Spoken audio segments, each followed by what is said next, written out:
Metro ಕಾಮಗಾರಿಗೆ ವೇಗ ನೀಡಲು ಮುಂದಾದ ಬಿಎಂಆರ್ಸಿಎಲ್ ಮೂರನೇ ಹಂತದಲ್ಲಿ ಸರ್ಜಾಪುರ ಹಾಗೂ ಹೆಬ್ಬಾಳದವರೆಗೆ ಓಡಾಟ ನಡೆಸಲಿದೆ. ಮೆಟ್ರೋ ಕಾಮಗಾರಿಗೆ ರಾಜ್ಯ ಸಚಿವ ಸಂಪುಟದಲ್ಲಿ ಗ್ರೀನ್ ಸಿಗ್ನಲ್ ಸಿಕ್ಕಿದೆ. ಮೆಟ್ರೋ ಕಾಮಗಾರಿಗೆ ವೇಗ ನೀಡಲು ಮುಂದಾದ ಬಿಎಂಆರ್ಸಿಎಲ್ ಮೂರನೇ ಹಂತದಲ್ಲಿ ಸರ್ಜಾಪುರ ಹೆಬ್ಬಾಳದವರೆಗೆ ಓಡಾಟ ನಡೆಸಲಿದೆ. ಕಾಮಗಾರಿಗೆ ರಾಜ್ಯ ಸಚಿವ ಸಂಪುಟದಲ್ಲಿ ಗ್ರೀನ್ ಸಿಗ್ನಲ್ ದೊರಕಿದೆ. 22 ಕಿಲೋಮೀಟರ್ ಮಾರ್ಗ, 11 ಕಿಲೋಮೀಟರ್ ಸುರಂಗ ಮಾರ್ಗ ನಿರ್ಮಾಣ, 28,000 ಕೋಟಿ ವೆಚ್ಚದಲ್ಲಿ ನಿರ್ಮಾಣವಾಗಲಿದೆ ಕಾಮಗಾರಿ. ನಿನ್ನೆ ಸಚಿವ ಸಂಪುಟ ಸಭೆಯಲ್ಲಿ ಫೇಸ್ 3 ಮಾರ್ಗಕ್ಕೆ ಅಸ್ತು ನೀಡಲಾಗಿದೆ.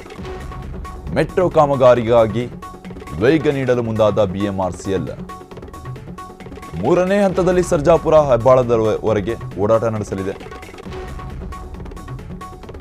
ಕಾಮಗಾರಿ ರಾಜ್ಯ ಸಚಿವ ಸಂಪುಟದಲ್ಲಿ ಗ್ರೀನ್ ಸಿಗ್ನಲ್ ದೊರಕಿದೆ. 22 ಕಿಲೋಮೀಟರ್ ಮಾರ್ಗ, 11 ಕಿಲೋಮೀಟರ್ ಸುರಂಗ ಮಾರ್ಗ ನಿರ್ಮಾಣ, 28,000 ಕೋಟಿ ವೆಚ್ಚದಲ್ಲಿ ನಿರ್ಮಾಣವಾಗಲಿದೆ ಕಾಮಗಾರಿ. ನಿನ್ನೆ ಸಚಿವ ಸಂಪುಟ ಸಭೆಯಲ್ಲಿ ಫೇಸ್ 3 ಮಾರ್ಗಕ್ಕೆ ಅಸ್ತು ನೀಡಲಾಗಿದೆ.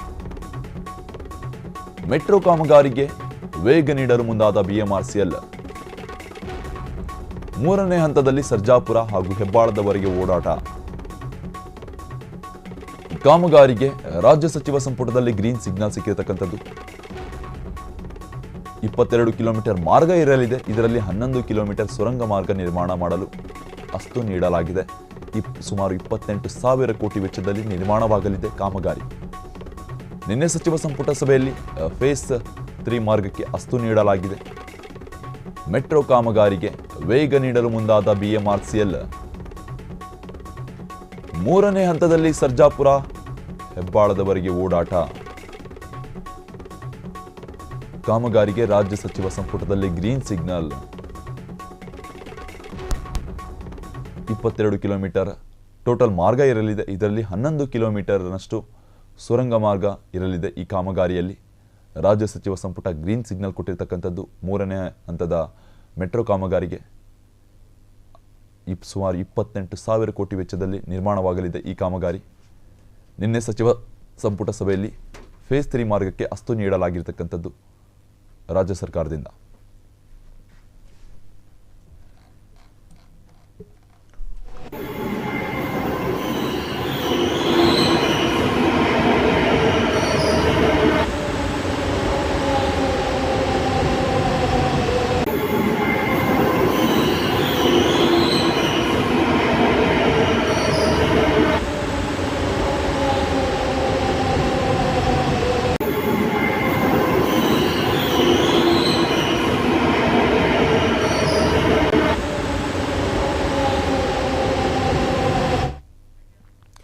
ಮೂಡ ನಿವೇಶನ ಹಂಚಿಕೆಯಲ್ಲಿ ನಡೆದಿದೆ ಎನ್ನಲಾಗಿರುವ ಹಗರಣ ದಿನಕ್ಕೊಂದು ತಿರುವು ಪಡೆದುಕೊಳ್ಳುತ್ತಿದೆ.